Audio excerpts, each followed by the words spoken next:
Welcome back, Clark County Today. We're talking with Chris Girard, and he was walking through the financing plan and just showing us graphically what this looks like over time.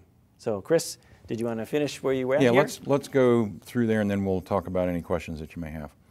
So,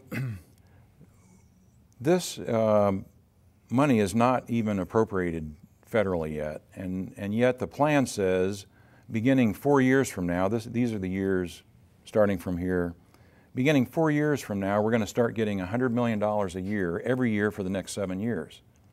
There's no from the federal government for the transit portion of this. And the source of that is our gas taxes? We don't know what the source is. The federal government doesn't know what the source is. Okay. In effect, though, all the money that's coming from the federal government comes from us taxpayers. That's correct. So it's not them, it's us. It is. It is. Then you have the federal highway discretionary funds, also known as earmarks. I believe you were at Representative John Mica's meeting where he said we're not going to raise the gas tax, we're not going to earmark specific funds. There is no certainty at all that we're going to get this money. In fact, CRC in their own documents say that this is uncertain. Here is your favorite topic, the toll debt. Problem is, we're not at all sure that the toll revenue proceeds are going to service this much debt. So we aren't sure if we can borrow this much money because the toll analysis and traffic is wrong. How's that? Because their modeling doesn't take into account a lot of things that affect the traffic across the bridge. The bridge traffic is already below what their projections are under their finance plan. So they're being overly optimistic as to what the toll revenue will be when it comes to number of vehicles crossing the bridge. That's correct. And in fact, the governor's independent panel thought that they were being overly optimistic, and they recommended that CRC do another traffic study and do an independent investment analysis to verify this very large number. So that red basically represents all debt, and it's climbing up to a plateau that ends up being, what is this here? It's 3.6 billion. Right, billion. Get our glasses here. Right. Yep. Now, there's another little slice of dark red debt there that's just a plug. I say a plug because there's no definition of where we're going to find that money. But if you look in this fiscal year 2016, I believe it is, if we get all of that, if we get all of that, if we get all of that, and tolls do start kicking in, we still need more money. They referred to this as interim financing with no definition other than, well, it'll be kind of like commercial paper. I don't know what that means. So it's borrowing money on borrowed money. Right. This piece here, that's 1.6 billion borrowed, but I mentioned earlier I couldn't make the numbers work out why we need to collect more than $6 billion in tolls. And the interesting, disturbing really thing to me is a big component of why we have to collect over $6 billion is that it costs $1.7 billion to collect the tolls for this $1.6 billion that we're borrowing.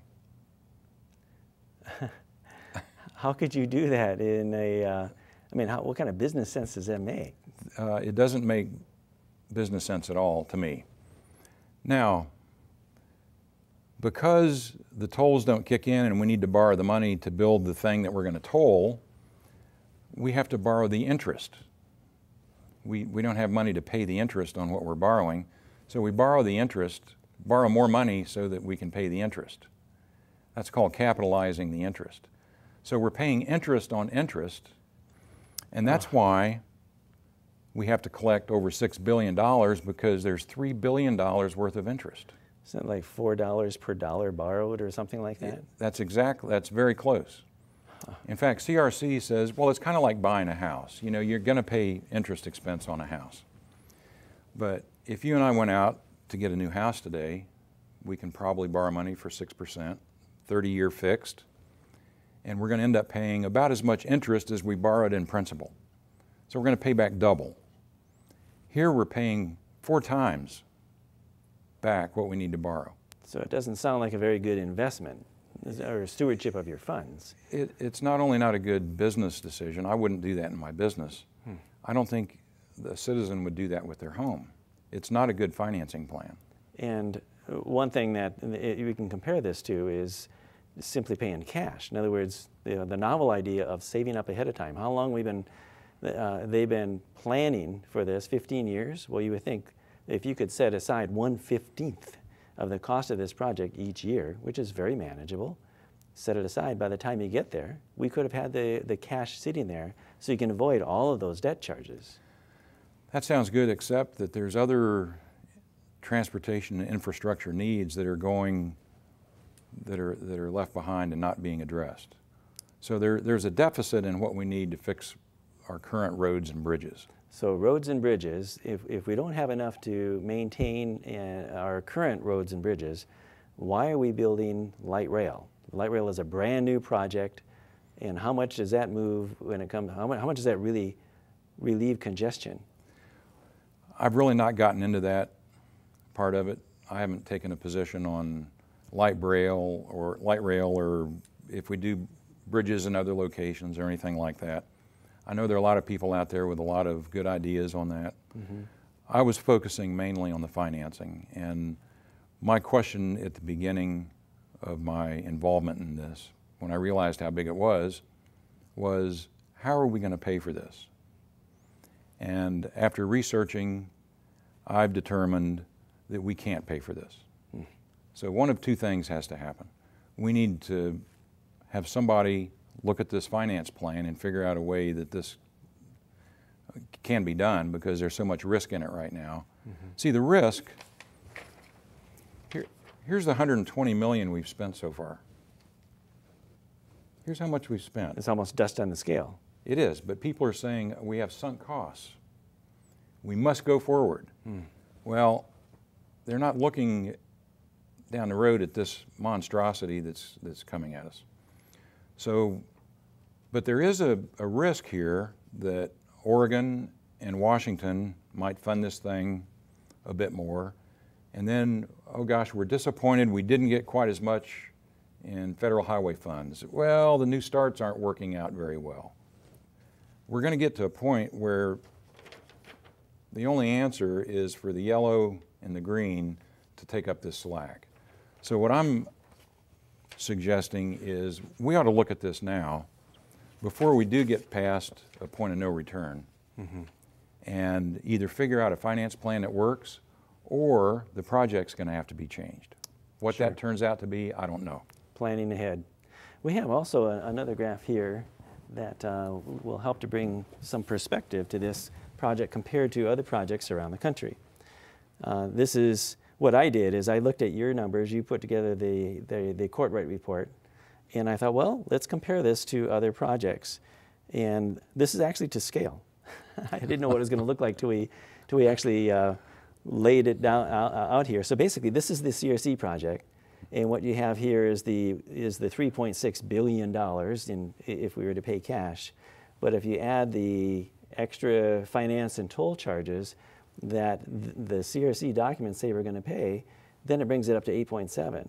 Now, the Cortright Report adds 1.3 billion to that because they're assuming that we still want to solve the problem, which is the two-lane bottleneck at the Rose Quarter. Right. So if you add the 1.3 billion, you're at to $10 billion for this project. And just to compare that to the other projects here, this is in today's dollars, 367 million, is what we would pay if we were to construct the 205 bridge in today's dollars. It actually cost 170 million back then. Right. What's different here? Well, the difference is, and this is a mistake a lot of people are making, and I catch myself doing it. We're calling it a bridge. This is not a bridge. The bridge is the cheap part. We could build a bridge for this today. In fact, the bridge expert panel gave comparisons of the other alternative bridges, and they're all below $500 million. And so you have to catch yourself and other people who are talking about this and realize that the bridge component is $500 million. The light rail portion is $1 billion. All of the road work on the 7 interchanges is $2 billion. And I've got a little more bad news for you. The independent review panel says, we're not sure that's what it costs. You need to redo your cost estimates because Hayden Island changed. We're proposing putting another arterial bridge in on Portland North Harbor. So the existing cost estimates, according to the governor's independent review panel, need to be redone. I suspect they won't go down. So the proponents for this bridge have been arguing for moving freight, the necessity for this bridge, or saying the current bridge isn't safe. And so if we're going to build a bridge, why don't we build a bridge? And if there be other components of this, especially north of the bridge, and there were so many interchanges north of the river, to stage it or do something so that we can avoid this such a tremendous debt.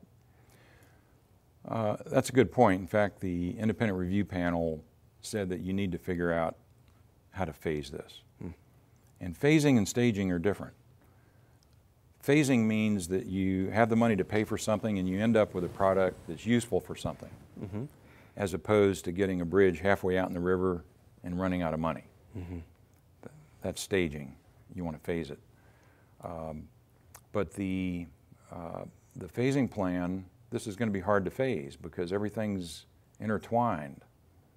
The interchanges, the light rail, the bridge itself.